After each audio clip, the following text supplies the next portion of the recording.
அனைவருக்கும் வணக்கம். இன்னைக்கு இந்த பதிவுல நம்ம எத பத்தி தெரிஞ்சுக்க போறோம்னா, உங்க மனசுக்குள்ள எப்பவுமே ஒரு ஓயாத போராட்டம் நடந்துகிட்டே இருக்கிற மாதிரி நீங்க உணர்கிறீர்களா? இந்த உலகம் உங்கள சரியா புரிஞ்சுக்கல அப்படிங்கிற ஒரு ஆழமான ஏக்கம் உங்க மனத அப்பப்ப வலிக்க வைக்குதா? உங்களுக்குள்ள இருக்க சக்தி எரிமலை மாதிரி அமைதியா உறங்கிக்கிட்டு இருப்பதையும், ஆனா அதனுடைய முழு பலத்தையும் இன்னும் வெளிய கொண்டு வர முடியலங்கிற ஒரு தவிர்ப்பு உங்களுக்குள்ள இருக்கிறதா? அப்போ இந்த பதிவு உங்களுக்காக மட்டும்தான். விருச்சக ராசியில பிறந்திருக்கிறீங்கன்னா, அப்ப இந்த பதிவு உங்களுக்காக மட்டுமே. அதுவும் உங்க ஆன்மாவோட ஆழமான ரகசியங்களையும், உங்க விதிய நீங்களே செதுக்கிக்கிறதற்கான வழிகளையும் தான் இன்னைக்கு பார்க்க போறோம். பதிவ ஸ்கிப் பண்ணாம பாருங்க. அது கூடவே இன்னும் பல ஆன்மீக தகவலை தெரிஞ்சுக்க சேனலை சப்ஸ்கிரைப் பண்ணி உங்களது ஆதரவை கொடுங்க. சரிங்க, வாங்க இப்ப பதிவுக்குள்ள போயிடலாம். விருச்சிக ராசியோட ஆன்மாவை புரிஞ்சுக்க இந்த ஒரு வரி போதும். அதுவும் ஒன்றை கொடுத்தால் ஒன்றை கெடுக்கும். இதுதான் விருச்சிகத்தோட வேதம். உங்களது வாழ்க்கையே கொஞ்சம் சிந்தித்து பாருங்களேன். எல்லாமே நல்லா முடிஞ்சிடுச்சு, இனிமேல் எல்லாமே சந்தோஷம்தான்னு நீங்க நிம்மதியா இருக்கின்ற அந்த நொடியில, சம்பந்தமே இல்லாத ஒரு இடத்துல இருந்து நாம ரொம்ப மதிக்கிற வேற ஒண்ணு நம்ம கைய விட்டு விலகி போற மாதிரி இருக்கும். அதுவும் ஒரு பக்கம் சந்தோஷம்னா, இன்னொரு பக்கம் ஒரு இனம் புரியாத வலி. இதுதான் விருச்சிக ராசிக்காக பிரபஞ்ச விதி என்று சொல்லலாம். ஜோதிடத்துல இத சந்திர நேசம் அப்படி என்று சொல்வதுண்டு. அதாவது மனசு, அம்மா, சுகம், பாக்கியம் இது எல்லாத்துக்கும் அதிபதியான சந்திரன் உங்க ராசியில பலவீனம் ஆயிடுறாரு. அதனாலதான் உங்களுக்கு கிடைக்க வேண்டிய அதிர்ஷ்டம் கூட ஒரு பெரிய போராட்டத்திற்கு அப்புறம்தான், அதுவும் ரொம்ப தாமதமாகத்தான் உங்களை தேடி வருது. ஆனா இது ஒரு சாபம் என்று எண்ணாதீங்க. இந்த கொடுத்து வாங்குற விளையாட்டு உங்க ஆன்மா பக்குவப்படுத்த பிரபஞ்சம் வகுத்த ஒரு பாடம். முதல்ல இத நீங்க ரொம்ப டீப்பா புரிஞ்சுக்கணும். சரிங்க. இப்ப விருச்சகத்தோட இந்த ஆழமான புதிரை நாம விடுவிக்க, அதுவும் உங்க தலைவிதியோட முழு பரிமாணத்தையும் நாம புரிஞ்சுக்க ஒரு 5 முக்கியமான விஷயங்களை தெரிஞ்சுக்க போறோம். முதல் உங்களுக்குள்ள இருக்கிற அந்த இருமை குணம். இரண்டாவது உங்க உறவுகள் எல்லாம் மறைஞ்சிருக்கிற அதிர்ஷ்டம். மூன்றாவதா உங்க செல்வம் மற்றும் தொழில் ரகசியங்கள். நாலாவதா நீங்க கவனிக்க வேண்டிய முக்கியமான சுகாதார எச்சரிக்கைகள். கடைசியா உங்க வெற்றிக்கான தெய்வீக பாதை. இந்த 5 படிகளும் உங்களது வாழ்க்கையே நீங்க பார்க்கிற பார்வைய மாத்தப் போற ஒரு வரைபடம் மாதிரி. வாங்க இப்ப அதுவும் முதல் படியில நம்ம பார்ப்போம். விருச்சகத்தோட இருமை குணம். அதாவது உங்களுக்குள்ளேயே எப்பவும் போராடிட்டு இருக்கிற 2 சக்திகள். ஒன்று உங்களை உருவாக்கும், இன்னொன்று உங்களை அழிக்கவும் செய்யும். அதுவும் இதோட ஆணிவேர் எங்க இருக்குதுன்னா, உங்க ராசியில சந்திரன் நீசமாகறதான். குளிர்ச்சி, அமைதி, பாசம் இதுக்கு எல்லாம் சொந்தக்காரரான சந்திரன் உங்க ராசிக்கு வரும்போது தன்னோட பலத்தை இழந்து விடுறாரு. இது எப்படி இருக்குதுன்னா, ஒரு தாய் தன் குழந்தைகிட்ட அன்பை காட்ட முடியாமல் தவிக்கிற நிலைமை மாதிரி. அதனாலதான் உங்க மனசுக்குள்ள எப்பவுமே ஒருவித உளைச்சல், காரணமே தெரியாத ஒரு கோபம், எல்லாவற்றிலும் ஒரு அவசரம், இந்த மாதிரி குணங்கள் எல்லாம் உங்களுக்கே தெரியாம உங்ககிட்ட வந்துடுது. ஆனால் ஒன்று மட்டும் நினைவில் வச்சுக்கோங்க.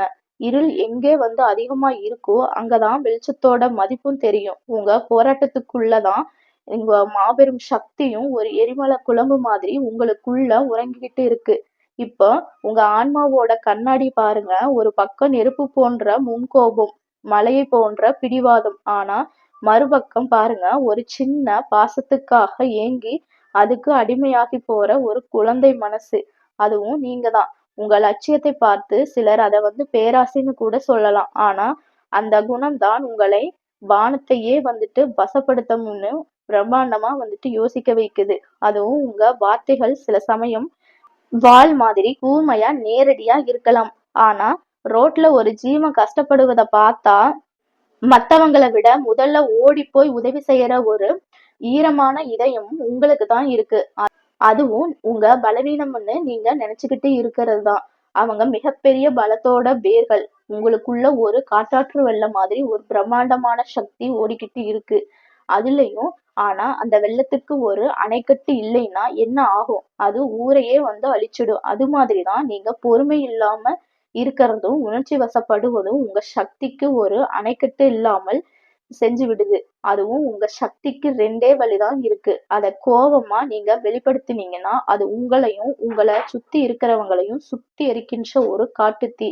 ஆனா அதையே சாதிக்கணுங்கிற பெரிய ஒரு லட்சியமா நீங்க மாத்தணும்னா, அந்த நெருப்புல இருந்து நீங்க நீங்க ஒரு பிலிம்ஸ் பறவை மாதிரி எழுந்து வருவீங்க. அதுவும் உங்கள யாராலயும் எந்த ஒரு சக்தியாலயும் வந்துட்டு தடுக்கவே முடியாது. அதாவது அது எல்லாமே உங்க கையில தான் வந்துட்டு இருக்கின்றது. உங்க சக்திய நீங்க ஆளப் போறீங்களா? இல்லைன்னா அது உங்கள ஆள விடப் போறீங்களா? இப்போ நாம உறவுகள் அப்படிங்கிற பதிவுக்கு வருவோம். விருச்சிக ராசிக்காரர்களுக்கு இது ஒரு முட்கள் நிறைஞ்ச ரோஜாவனம் மாதிரி. முட்கள் குத்துற வலியையும் இருக்கும். ஆனா ரோஜாவோட அந்த தெய்வீக மனமும் ஆசீர்வாதமும் இங்கதான் வந்துட்டு ஒளிஞ்சிருக்கு. உங்க வாழ்க்கையோட மிகப்பெரிய சவால்களும் அதே சமயம் மிகப்பெரிய ஆசீர்வாதங்களும் இந்த உறவுகளில் இருந்துதான் பிறக்க போகுது. அதுவும் இந்த விஷயங்கள் வந்து உங்க மனசுல எங்கேயாவது ஒரு இடத்துல வலிக்கலாம். ஏன்னா பிள்ளைகளால தீராத மன வருத்தங்களை வந்துட்டு நீங்க அனுபவிச்சிருக்கீங்களா? கூட பிறந்தவங்களோட ரத்த உறவுகளோட சொத்துக்காகவோ இல்ல கருத்து வேறுபாட்டாலோ மனசு கசந்து போயிருக்கா? நண்பர்களுக்காக உங்க உயிரையே கொடுக்கிற நீங்க சில சமயம் உங்க குடும்பத்தை கவனிக்க தவறி விடுகிறீர்களா? அப்போ இது எல்லாமே விருச்சிக ராசியினர் சந்திக்கின்ற பொதுவான உறவு சிக்கல்கள். அதுவும் இதுல ஒரு ரகசியம் இருக்கு, கேட்டுக்கோங்க. உங்க வீட்டுல உங்களுக்கு அமைஞ்ச வாழ்க்கை துணை உங்களுக்கு கிடைச்ச ஒரு பொக்கிஷம். அதை உணராம உங்க நேரத்தையும் சக்தியும் வெளியில செலவு பண்றது உங்க வீட்டுக்குள்ள இருக்கிற பாக்கியலட்சுமியை நீங்களே வெளியேற்றுவதற்கு சமம். ஆனா இத்தனை சிக்கல்களுக்கு நடுவுலையும் உங்க வாழ்க்கையோட போக்கையே மொத்தமா மாற்றக்கூடிய ஒரு மாபெரும் திருப்பு முனை ஒரே ஒரு உறவுல, ஒரு குறிப்பிட்ட உறவுல ஒளிஞ்சிருக்கு. உங்க துதிஷ்டத்தோட கதவுகள் எல்லாம் பூட்டி அதிர்ஷ்டத்தோட வாசல்களை திறக்க போற அந்த மாயாஜால சாவி அந்த ஒரு உறவுலதான் வந்துட்டு இருக்கு. அதுதாங்க மனைவி யோகம். ஜோதிட சாஸ்திரப்படி விருச்சிக ராசிக்காரர்களுக்கு திருமணங்கிறது வெறும் ஒரு நிகழ்வு கிடையாது. அது ஒரு மிகப்பெரிய திருப்பு முனை. அதுவும் உங்க வாழ்க்கை துணை உங்க வீட்டுக்குள்ள காலடி எடுத்து வச்ச அந்த நொடியில இருந்து உங்க தலை எழுத்தே வந்துட்டு மாறத் தொடங்கும். உங்க அதிர்ஷ்டம், சமூகத்துல ஒரு அந்தஸ்து, உங்க தொழில் முன்னேற்றம்னு எல்லாமே ஒரு புதிய உச்சத்திற்கு போகும். அதனால இத மட்டும் உங்க மனசுல ஆழமா பதிய வச்சுக்கோங்க.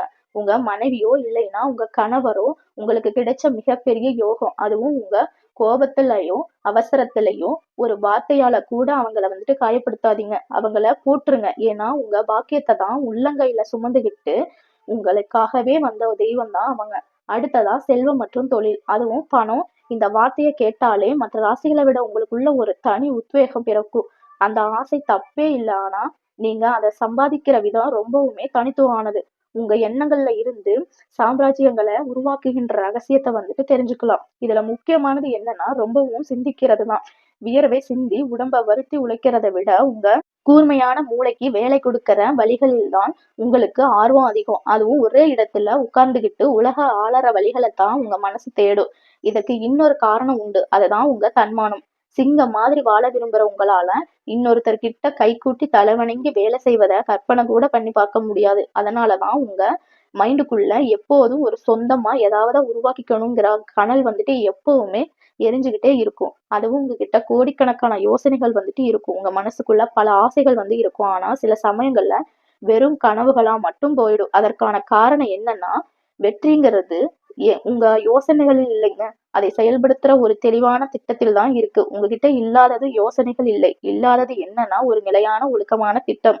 முதல்ல உங்களது பெரிய யோசனைக்குள்ள முதல்ல ஒரு சின்னதா வந்துட்டு பிரிச்சு ஒரு தெளிவான பிளான் வந்துட்டு உருவாக்குங்க. இரண்டாவது அந்த பிளான உங்க வேதமா நினைச்சு ஒழுக்கத்தோட ஒருபோதும் வந்துட்டு பின்வாங்காமல் செயல்படுத்துங்க. அதாவது உங்க திட்டமும் உங்க ஒழுக்கமும் சரியா இருந்தா கண்டிப்பா உங்க கைகளில் வந்து சேரும். அடுத்ததான் ஆரோக்கியம். உங்க மாபெரும் சக்தியையும் லட்சியத்தையும் சுமந்துட்டு போற வாகனம் உங்க உடம்புதான். அந்த வாகனம் ஆரோக்கியமா இல்லைன்னா உங்க பயணம் பாதியிலேயே நின்னுடும். காலச்சக்கரத்தோட 8வது வீடான விருச்சகம் நம்ம உடம்போட உயிர் சக்தி மையங்களை குறிக்குது.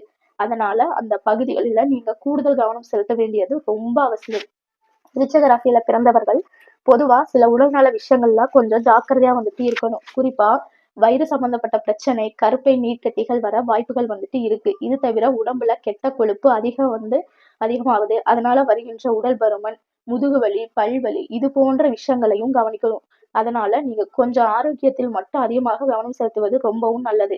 அதுவும் உங்க வாழ்க்கை பயணம் ஒரு சாபம் இல்லை, தெய்வீக ஆசீர்வாதங்கள் நிறைந்த ஒரு சக்தி வாய்ந்த பயணம்தான். நீங்க அனுபவிக்கிற தீராத கஷ்டங்களையும் போராட்டங்களையும் பார்த்து நான் வந்து என்ன பாவம் செஞ்சோனோ இந்த விருச்சிக ராசியில வந்துட்டு பிறந்துட்டேன்னு ஒரு நொடி கூட நினைச்சிடாதீங்க. அது முற்றிலும் தப்பு. ஜோதிட சாஸ்திரத்தில் என்ன சொல்லி இருக்காங்கன்னா, ஒரு ஆன்மா பல பிறவிகளில் புண்ணியம் செஞ்சிருந்தா மட்டும்தான் அதுக்கு விருச்சிக ராசியில பிறக்கிற பாக்கியம் கிடைக்கும். ஆமாங்க. அப்போ நீங்க புண்ணியம் செஞ்சவங்க தாங்க. நீங்க அனுபவிக்கிற ஒவ்வொரு கஷ்டமும் ஒரு சிற்பி எப்படி வந்துட்டு ஒரு கல்ல செதுக்கி ஒரு அழகான சிலையா மாத்துற மாதிரி, அந்த வலிகள் தான் உங்கள ஒரு சாதாரண மனுஷன்ல இருந்து ஒரு ஞானியா மாத்துவதற்கான பிரபஞ்சம் உங்களுக்கு கொடுக்கிற பயிற்சிகள். விருச்சிக ராசிக்காரர்களுக்கான தெய்வீக கவசம் எதுன்னா, உங்க குலதெய்வம் தான். உங்களுக்கு குலதெய்வம் எதுன்னு தெரியலைனாலும் பரவால்ல. சரி, உங்க நிழல் மாதிரி ஒரு பார்க்க முடியாத தாய் மாதிரி ஒரு பின்னணி சக்தியா வந்துட்டு இருந்து உங்கள காப்பாத்திட்டு இருக்கிறது. உங்க குலதெய்வம் தான். இந்த உங்க குலதெய்வத்தின் ஆதரவையும், உங்களுக்குள்ள உறங்கிக்கிட்டு இருக்கிற சக்தியையும் முழுசா பயன்படுத்த இந்த எளிமையான தெய்வீக வழிகளை பின்பற்றினாலே போதும். அதுவும் பத்ரகாளி, வாராகி இது மாதிரி ஒரு உக்கிரமான சக்தியுள்ள பெண் தெய்வத்தை உங்க இஷ்ட தெய்வமா மனசார ஏத்துக்கோங்க. அந்த தாயோட கைகளை பிடிச்சுக்கோங்க. ஒவ்வொரு அமாவாசை அன்னைக்கும் அந்த இருளான ராத்திரியில உங்க இஷ்ட தெய்வத்தை மனம் உருகி வழிபட்டு பாருங்க. அமாவாசை இருள் விலகி பௌர்ணமி ஒளி வர்ற மாதிரி உங்க வாழ்க்கையில இருக்கிற இருள் விலகி ஒரு புதிய உச்சத்தை அடைவீங்க. ஞாபகம் வச்சுக்கோங்க. நீங்கள் எவ்வளவு முறை கீழே வந்துட்டு விழுந்தாலும் முன்னாடி இருந்ததை விட அதிக பலத்தோட எழுந்து வர ஆற்றல் உங்க ஆன்மாக்குள்ள இருக்கும். கடைசியா இந்த ஒரு வரியா உங்க மனசுல இல்லைன்னா ஆன்மாவுல ஆழமா பதிய வச்சுக்கோங்க. நீங்க துன்பப்படுபவர் இல்லைங்க, ஆசீர்வதிக்கப்பட்டவர் தான் நீங்க. உங்க அடையாளம் போராட்டம் கிடையாது. உங்க அடையாளம் ஆசீர்வாதம். இவ்வளவு நாள் உங்க வாழ்க்கை ஒரு குட்டை மாதிரி ஒரே இடத்துல முடங்கி இருக்கிற மாதிரி நீங்க நினைச்சிருக்கலாம். ஆனா அது உங்க நிலை மட்டும்தான். உங்க உண்மையான இயல்பு ஆழத்தையே வந்துட்டு பார்க்க முடியாத தனக்குள்ள முத்துக்களையும் பவளங்களையும் அதே சமயம் எரிமலைகளையும் ஒளிச்சு வச்சிருக்கின்ற ஒரு மகா சமுத்திரம். உங்க வாழ்க்கையில நீங்க சந்திக்கின்ற முரண்பாடுகள் சாபம் இல்லை. அதுதான் அலைகள் மாதிரி உங்களை மறுபடியும் மறுபடியும் கரை சேர்க்கின்ற வரங்கள். நீங்கள் துன்பத்தில் உறங்குபவர் இல்லை. நீங்கள் அந்த துன்பத்தையே ஆயுதமா மாத்தி ஜெயிக்க பிறந்த ஒரு மாபெரும் சாதனையாளர். நீங்க அனுபவிச்ச ஒவ்வொரு கண்ணீர் துளியும் தான் உங்க வெற்றிக்கான அடித்தளம். அதனால இத நீங்க எப்படி உணர்கிறீர்கள் என்றும் அதை வந்து எப்படி பயன்படுத்த போறீங்களும் உங்க கருத்துக்களை வந்துட்டு பதிவிடுங்க. அடுத்த ஒரு பதிவு சந்திக்கும் வரை நன்றி, வணக்கம்.